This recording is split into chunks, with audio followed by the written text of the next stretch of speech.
Well, my oldest son, I'd probably be okay with it. My middle son, no shot. You know? We'll see. It's that middle child all the time. Oh man, he's just gonna floor it. Yeah, but we'll see. Danny knows I love to parse analogies. Now you've got my wheels turning. I'm wondering if there's a baseball equivalent, Coach, to the the driver's ed cars where you're in the passenger side, but you still have a steering wheel and you can override at times. I don't guess there's a baseball equivalent to that. But what you mentioned Jerry Weinstein. That's my guy. I got to know him a couple of summers ago with Team USA. A legend of sorts, right? I want to use that to relay into another question about a coaching legend. I'm based in North Carolina. I do some work at East Carolina. Very familiar with the Keith LeClaire story. Obviously, you come from that program, and that's a guy whose life and mentorship means a lot to you to this day. Let me ask it this way. When you sort of try to stand outside of yourself and evaluate yourself as a head baseball coach, what is the most Keith LeClaire thing you see in yourself? Well, I'll answer that this way. I don't remember anything Coach LeClaire taught about mechanics, about swing X's and O's. I don't remember any of that.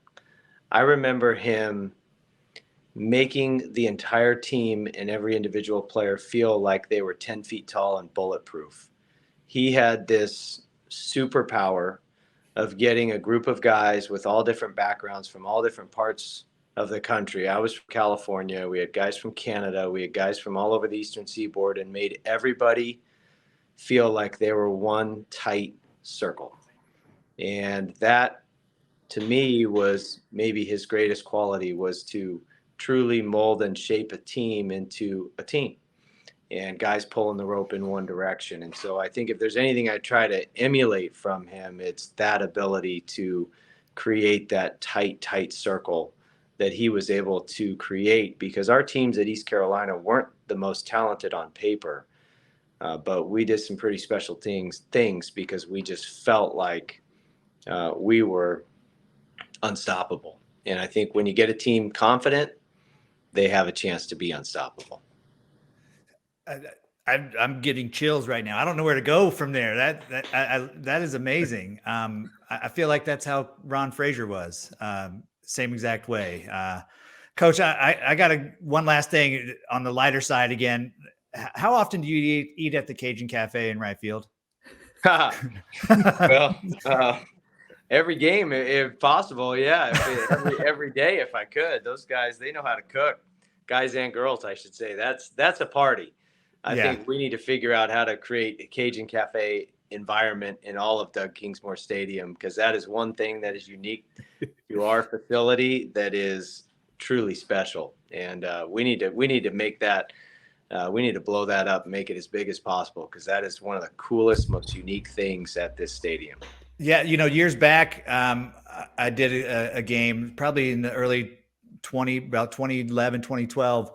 And my first time there, Cajun Cafe brought food to the media guys, and we were just in awe. And it was the first time I ever had frog legs, and it's the last time I ever had frog legs. But it was just the other stuff. Everything else was amazing. And I told Daron when he was going to do the Clemson game, I said, just wait, because they're going to bring you some food, and you got to tell me how it is. And he said he loved it.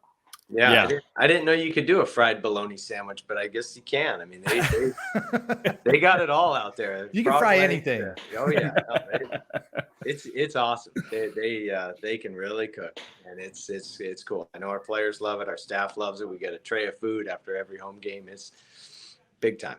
Yeah, awesome. It's a really, really cool environment, and I'm glad now that I'm able to say that with experience and having done some games there and seen it for myself. And I don't even think I got the best taste of it, Coach, because students were on spring break when I was there, and you guys still packed the house. I mean, it just goes to show the community really gets behind this team, and I know especially they want it to be good. We've said this in prior editions of the show. We're rooting for you, certainly. I personally think, not wanting to speak for Danny, the ACC is better when Clemson is good and near, around, competing to be at the top of it. So I'm thrilled for your success. Wish you guys the best of luck the rest of the way, and appreciate the time today. All right, guys. Darren, Danny, thanks a lot. Thanks for having me. Thank you, Coach. For sure. All right. See ya. All right, so that's Erik Bakich, dude. Really good stuff. You mentioned Unbelievable. Giving you chills about the I still got LeClaire chills. stuff. That's what we call in the business a soundbite. Yeah. Like, that's going up on social media. That's what we call a soundbite. Yeah, I was a little scared at first. Not sure where he was going with it, but well, he started that way, and I was like, man, did I misstate something? Yeah. I don't. And then I was like, okay, all right. I was about to be like, he did it. I had nothing to do with it. Before we get to Hall of Name, I'm going to put that index finger of yours to work. Point out the new logo, the new look here. Yeah, right here. We got a major shout out to deliver. How about look? We can get it in the nice background right there. There we go. Right above the Miami glove. You see that down there? Yeah. All right. So new look, new logos, cartoon versions of ourselves. If you've seen it in whatever podcasting app you're listening this to, those are all courtesy of Kevin Roche. Kev, so legit. A gem of a dude, really great at what he does. You might recognize his style. He's done a lot for ESPN over the years, including Baseball Tonight. I think College Game Day has had him do some stuff. I think his in at ESPN was with SVP and Russillo when Van Pelt was still on the radio. Mm-hmm. And now he does some stuff occasionally for that show, like the Bad Beats logo. And I think SVP's podcast is a Kevin product as well, that logo. But anyways, that is so legit. Yeah, he's the best. Our many thanks to him for the new look. You can check out his stuff, kevdraws.com. Just a gem of a human who did us right with some cool new look that we're really excited about, and apparently might be getting some merch, some gear. Merch. Yeah, some merch. And Kevin will be the first one to get it. 100%. Even before we get it ourselves. Right. But I'm working on that. Yeah. It's going to be so legit. Yeah. Nice. All right. Well, now it is time to wrap up the show with Hall of Name. And this is the part of the show where Danny, the former closer at Miami and in the Bigs, closes out the show every time we do it by giving a small look into his experiences as a college and pro pitcher.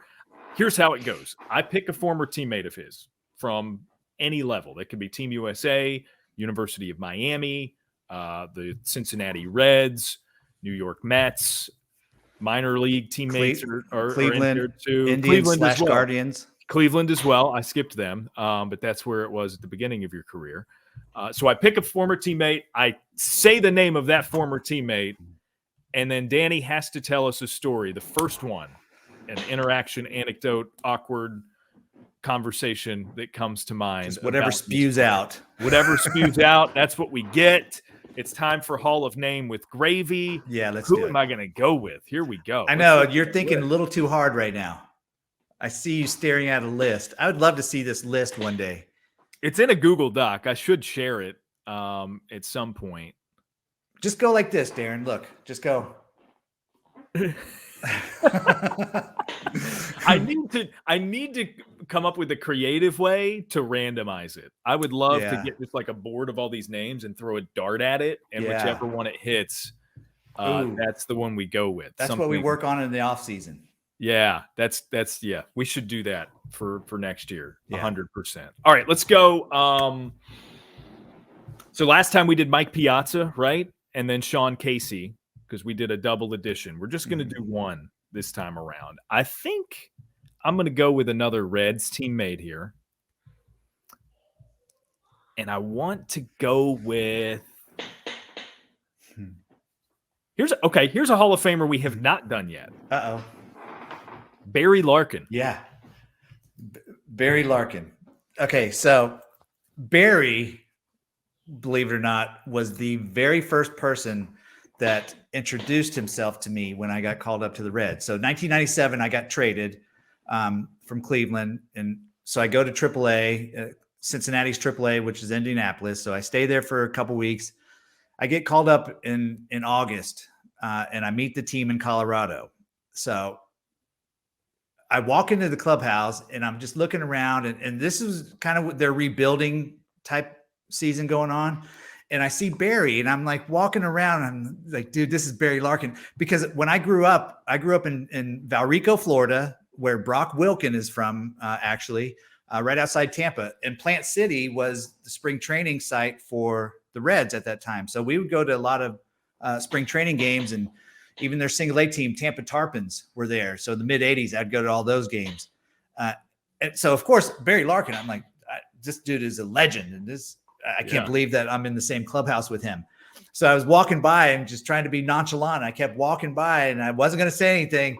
And he reached out and grabbed me. He's like, hey, Danny, Barry Larkin, nice to meet you. I'm like, nice to meet you too. Like I was a total, this like fangirl. It was ridiculous. But he was just the coolest dude ever. Like he was so down to earth. And I didn't imagine what kind of guy he was. Just watching him play, you know that he was a great player, but you just didn't know what kind of dude he was. You know, he didn't play cocky, and he didn't play unaggressive. So it's like a mystery what kind of dude he was. Yeah. But he was so freaking cool, man. And I'll never forget, he was the first guy on the Reds that ever introduced himself to me. Like I didn't have to go to him. He came to me. So in all our years playing together, this is probably going longer than we expected. So all our years playing together, he came to find out that I grew up an Ozzie Smith fan. Like a huge Cardinals fan growing up. I love Ozzie to death and thought I was going to be Ozzie one day doing backflips. And of course that never panned out. But so one day we're in St. Louis in the visiting clubhouse, and Ozzie's in the clubhouse. And I'm like, oh my gosh, like Ozzie Smith is in the same room. Just like I was with Barry, it's like 100 times worse with Ozzie. And like, right, Ozzie a little more Smith starstruck. Yeah. So Barry goes up to Ozzie. He's like, Danny, like screaming across the clubhouse, come here. And I'm like, no, I'm not coming there. Come here. He's like standing next to Ozzie. I'm like, I can't do this. So I went over there and like, I'm like fumbling my words, didn't know what to do. Like Ozzie Smith is here in front of me. And I cannot believe that I just shook his hand. Well, then Ozzie Smith, the next time we came in to St. Louis, he signed a jersey for me, like one of his game used jerseys. And I have it right here in my closet. I should have popped it out. And I saw him again. I saw Ozzie again at the 2015 All-Star game, and he took a picture with me. Just like how this went from Barry Larkin to Ozzie Smith. I don't know, but that's just how it goes with me sometimes. I just start rambling. But so going back to Barry, like I love the guy to death. And every time we see each other, it's like we haven't missed a beat, you know, just a great team guy. And what's fascinating about Barry, which a lot of people don't know, is he's fluent in Spanish.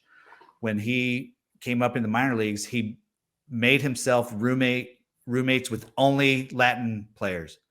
And he only wanted them to speak Spanish to him. And that's how he learned Spanish. And he's completely fluent in Spanish. Pretty amazing. Awesome. Yeah. Wow. Yeah. Pretty amazing.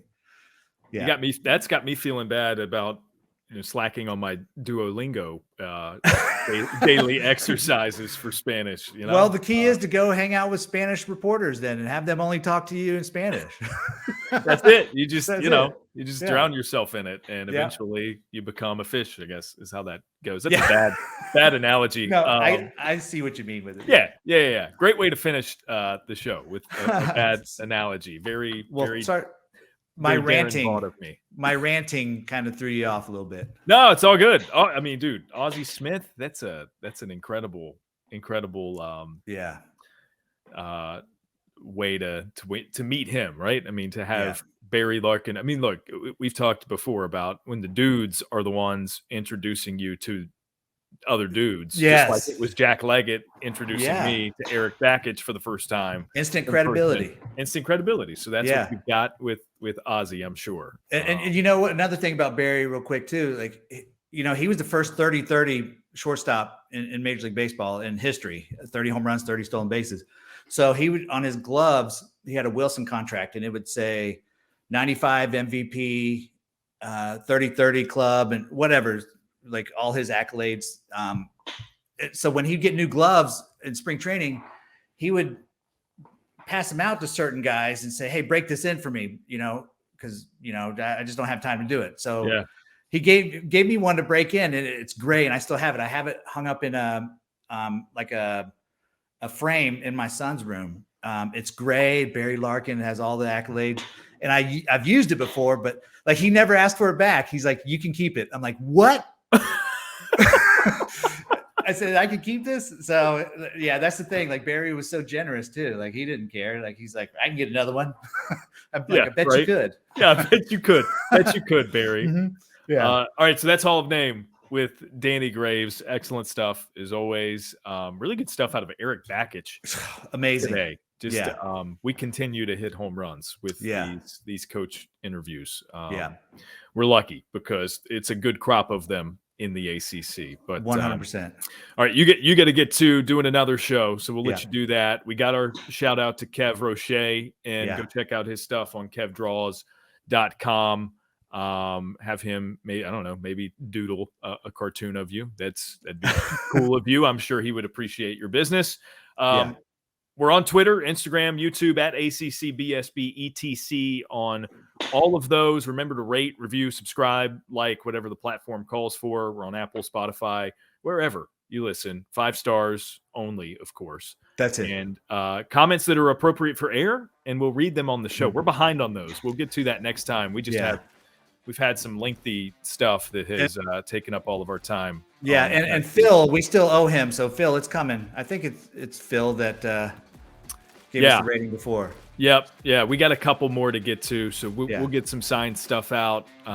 Maybe like some with the new logo. Maybe like some stickers or something. I don't know.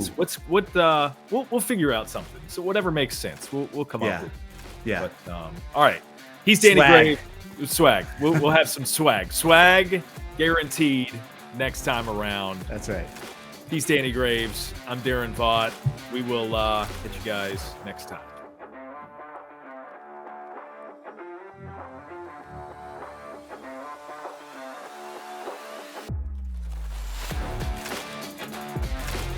Dude, by the way, Wake Forest team ERA is 2.4. LSU's team ERA is 4.4. Like 2 complete runs lower. Yeah, that's a big difference. That's a huge difference.